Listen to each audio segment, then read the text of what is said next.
Hello बच्चों, मैं S के प्रजापति आपका स्वागत करता हूं आपका अपना परिवार एडमिशन क्लासेस में। जो विद्यार्थी सीएचएस एंट्रेंस एग्जाम का फॉर्म भरे थे, उनका एग्जाम तो हो चुका, लेकिन वो सोच रहे हैं कि आखिर उनका जो फाइनल आंसर की है वो कब आएगा। इन सभी के बारे में हम लोग चर्चा करने वाले हैं। आखिर देरी क्यों हो रही है और कब तक आएगा आपका आंसर की, इन सब के बारे में हम लोग एकदम सच्चे तरीके से चर्चा करेंगे। अगर जो आप चैनल पहली बार आए हैं, चैनल को सब्सक्राइब कर दीजिए और वीडियो को लाइक नहीं किए हैं तो वीडियो को लाइक कर दीजिए। वीडियो में आगे बढ़ने से पहले आपके लिए महत्वपूर्ण सूचना है कि हमारी पीएमएसएसबी की जो बैच है वो स्टार्ट हो चुका है। अगर जो आप लोग इनको ज्वाइन करना चाहते हैं तो ज्वाइन कर सकते हैं। यहाँ पर देख लीजिए पीएमएसएसबी श्रेष्ठा और सीएचएस का नया बैच स्टार्ट हो चुका है। टाइम टेबल देख लीजिए 11 के लिए है, ये 9th के लिए है, ठीक है। बात की है पीएमएसएसबी का जो सिलेबस है इसको आप लोग भर सकते हैं, कोई दिक्कत वाली बात नहीं है। और सिलेबस आपका एकदम से एज इट इज है, क्लास 10th का ही सिलेबस पूछा जाएगा, कोई दिक्कत वाली बात भी नहीं होगी।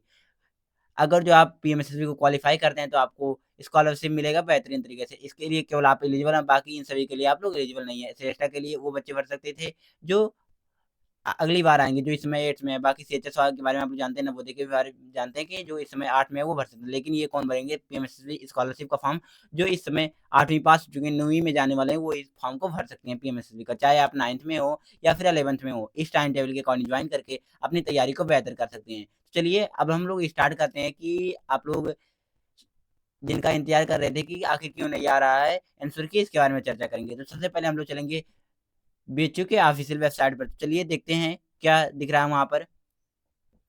तो सबसे पहले आपको गूगल या क्रोम ओपन कर लेना है, जिससे आप लोग सिंपली टाइप क्या करेंगे, बीएचयू टाइप करेंगे। क्या टाइप करेंगे? बीएचयू टाइप करेंगे। जैसे ही आप लोग क्या टाइप करेंगे बीएचयू, और क्या टाइप कर दीजिएगा, ऑनलाइन टाइप कर दीजिएगा। क्या? बीएचयू ऑनलाइन,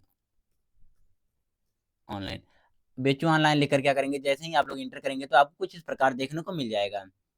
यहाँ पर देखिए ये क्या है, बिच्छू का ऑफिशियल वेबसाइट है। यहाँ पर देखेंगे, दूसरी वेबसाइट पर नहीं जाएँगे, नहीं तो आप लोग खोजते हुए रह जाएँगे और आपको मिलेगा भी नहीं। तो यहाँ पर देखेंगे, यहाँ पर लिखा गया है बीएचयू ऑनलाइन, ये वाला देख लीजिए। ये जो पोर्टल है, ये आपको जो दिख रहा है, ये क्या है, बीएचयू का ऑफिशियल वेबसाइट है। इस पे क्या करेंगे, आप लोग सिंपली टाइप करेंगे। जैसे ही आप लोग टाइप करते हैं, आपको बीएचयू का एकदम से ऑफिशियल वेबसाइट मिल जाएगा। ये क्या है, बीएचयू का ऑफिशियल वेबसाइट है। यहाँ पर देख लीजिए कुछ फ़ोटो भी लगे रहेंगे, ऐसे चलते रहेंगे ये फ़ोटो, ठीक है। आप लोग देख सकते हैं, कोई दिक्कत वाली बात भी नहीं होगी, ठीक है। तब जब इस वेबसाइट पर आ जाइएगा, तभी मान लीजिएगा कि आप ऑफिशियल वेबसाइट पर, अदरवाइज़ फेक वेबसाइट बनी है, उन पे आप लोग उलझते रह जाएँगे, कोई दिक्कत वाली बात भी नहीं होगी, आप लोग का टाइम बर्बाद जाएगा बस। तो देखेंगे यहाँ पर देखिए सब चीज़ों के बारे में लिखा गया है कि बुलेटिन लिंक दिया गया है, यहाँ पर डाउनलोड कर सकते हैं, कोई दिक्कत वाली नहीं। लॉटरी के बारे में दिया गया, बेटिंग लिस्ट दिया गया है, 9th के लिए 6th के लिए और सभी के लिए। यहाँ पर ओरिजिनल आंसर की, यानी कि जो वैसा आंसर की था, यानी कि जो फाइनल वाला नहीं था, वो अपलोड कर दिया गया था। आप लोग लॉगिन करके देख सकते थे, मैंने हालाँकि बताया था, ठीक है। तो सबसे पहले आप लोग क्या करेंगे, यहाँ पर देखिए देखिए लिखा गया है स्कूल इंट्रेंस टेस्ट। इस पे आप लोग बुलेटिन को क्या करेंगे, डाउनलोड करेंगे, चाहे हिंदी में चाहे इंग्लिश में। चलिए मैं आपको एक डाउनलोड करके दिखा दे रहा हूँ कि आखिर आने वाला कब था। तो देखिए यहाँ पर क्या है, ये हिंदी वाला मैंने डाउनलोड कर लिया है। आपको दिख रहा होगा एकदम अच्छे तरीके से।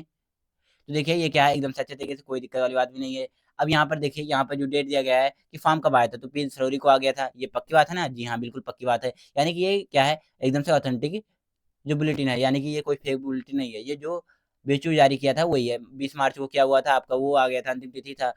अगर जो आप संशोधन करने थे, तो आप 21 से 27 मार्च के बीच में कर सकते थे। और प्रवेश पत्र कब जारी हुआ था? एक 11 अप्रैल को हुआ था। 11 अप्रैल को नहीं हुआ था, 1-2 दिन लेट हुआ था, ठीक है? कोई दिक्कत वाली बात भी नहीं है, ये दिया गया था। बाकी आपकी परीक्षा की जो तिथि है, वो एकदम से सेम टू सेम दी गई है, कोई दिक्कत वाली बात नहीं है। फिर यहाँ पर देखेंगे आपकी जो अंतिम उत्तर कुंजी है, वो कब उपलब्ध हुई थी? 15 मई को उपलब्ध हो गई थी। जी हाँ, बिल्कुल ये टाइम टू टाइम उपलब्ध हो गया था। अब बात की जाए, यहाँ पर देखेंगे अंतिम उत्तर कुंजी पर आपत्तियों का पंजीकरण, यानी कि अगर जो आपको कोई लग रहा है कि कोई भी क्वेश्चन में क्या दिक्कत है, तो आप लोग 15 को तो आया था, 16 और 17 मई को क्या कर सकते थे, आपत्ति दर्ज करा सकते थे, ठीक है? चैलेंज कर सकते थे कि मेरा ये क्वेश्चन सही है। तो यहाँ पर देखिए कितने रुपए, एक क्वेश्चन को आपको ₹100 देने थे, ठीक है? हालाँकि मैंने बताया था आपको। फिर यहाँ पर देखिए अंतिम उत्तर कुंजी अपलोड करने की तिथि, यानी कि जो फाइनल आंसर की है, वो कब अपलोड किया जाएगा, तो 25 जून को अपलोड किया जाएगा, 25 मई को। तो 25 मई देखिए, 25 मई तो बीत चुका है, तो लेकिन क्यों नहीं आ रहा है? क्यों? इसके बारे में चलिए चर्चा करते हैं, ठीक है? 25 मई तो बीत चुका है, लेकिन क्यों नहीं आ रहा है, इसके बारे में हम लोग चर्चा करेंगे, ठीक है?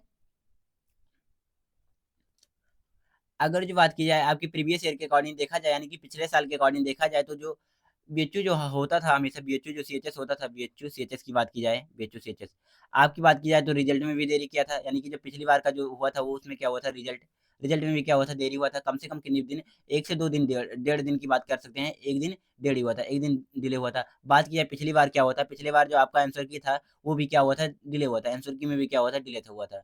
यानी कि कहने का तात्पर्य क्या है, ये जो बीएचयू होता है, वो क्या करता है, 1-2 दिन डिले हो जाता है। बात क्या, डिले क्यों होता है? तो बच्चे देखिए, कम से कम बात की जाए तो 50 से 60 हज़ार बच्चे क्या करते हैं, अप्लाई करते हैं। 50 से 60 हज़ार बच्चे क्या करते हैं, अप्लाई करते हैं फॉर्म के लिए, ठीक है? तो इतने बच्चों को आप लोग जान सकते हैं, इतना जो संख्या होती है, ये अपने आप में बहुत ज़्यादा संख्या होती है। तो इनको कवर कर पाना एक कितने दिन में मैंने बताया आपको, आप लोग देखे होंगे तो 15 से लेकर 15 हो गया, उसके बाद बात किया और कितना 25 को आना था। 10 दिन में ये केवल एकदम से अच्छे तरीके से आपकी कॉपी चेक कर सकती हैं? जी नहीं, बिल्कुल नहीं चेक कर सकते। तो यहाँ पर देखिए 50-60 हज़ार बच्चों का करना है, तो इसलिए क्या हो जाता है, डिले हो जाता है। अब डिले कितने दिन तक हो सकता है? हो सकता है कि 2 से 3 दिन में आ जाए, 2 से 3 दिन में आ जाए, इससे पहले भी आ सकता है और इसके बीच में भी आ सकता है। 2 से 3 दिन डिले हो सकता है, क्योंकि हर बार होता रहता है, इसके लिए कोई दिक्कत वाली बात नहीं है। क्योंकि संख्या जो होती है वो ज़्यादा होती है, तो इसमें उनको भी गलती नहीं दी जा सकता कि मतलब वो गलत कर रहे हैं, ऐसा कुछ भी नहीं है, बिल्कुल नहीं, एकदम सच्चे तरीके से आप लोग चिल करिए, आप जितना भी किए हैं, उनका आपको मिलेगा, एकदम सच्चे तरीके से सही-सही मिलेगा आपको, ठीक है? बाकी कुछ क्वेश्चन गलत भी थे, आप लोगों ने चैलेंज किया होगा, तो मान कर चलिए आपको उन पर स्टार लगकर मिलेगा, या तो कुछ क्वेश्चन ही गलत थे, तो आपको बोनस नंबर मिलेंगे। अगर जो क्वेश्चन नहीं गलत थे या फिर कोई और त्रुटि थी, तो आपको जोड़ लिया जाएगा, कोई दिक्कत वाली बात भी नहीं है, ठीक है? तो उम्मीद है प्यारे बच्चों आज का सेशन आपको बेहतरीन तरीके से समझ में आया है। अगर जो समझ में आया है तो वीडियो को लाइक करिएगा और आई होप आप लोग समझ चुके होंगे कि जो आंसर की होगा फाइनल वो कब तक आएगा, ठीक है? बेहतरीन तरीके से। अगर जो आप टेलीग्राम को जॉइन नहीं किए तो टेलीग्राम को जॉइन कर लीजिए, क्योंकि हो सकता है जब जब आंसर की आए तो टाइम ना मिले और वहाँ पर आपको बता दिया जाए कि आप लोग आंसर की डाउनलोड कर सकते हैं। कैसे डाउनलोड कर सकते हैं? लिखकर आपको बता दिया जाएगा, ठीक है? तो टेलीग्राम आपके लिए महत्वपूर्ण हो जाता है और साथ ही साथ व्हाट्सएप चैनल भी। व्हाट्सएप और टेलीग्राम का लिंक आपको वीडियो के डिस्क्रिप्शन बॉक्स में मिलेगा, जहाँ से जाकर आप लोग जॉइन कर सकते हैं, कोई दिक्कत वाली बात भी नहीं होगी। तो आशा है प्यारे विद्यार्थियों आज का सेशन आपको बेहतरीन तरीके से समझ में आया। अगर जो समझ में आया तो वीडियो को लाइक करिएगा और चैनल पहली बार आए चैनल को सब्सक्राइब कर दीजिएगा। बाय प्यारे बच्चों।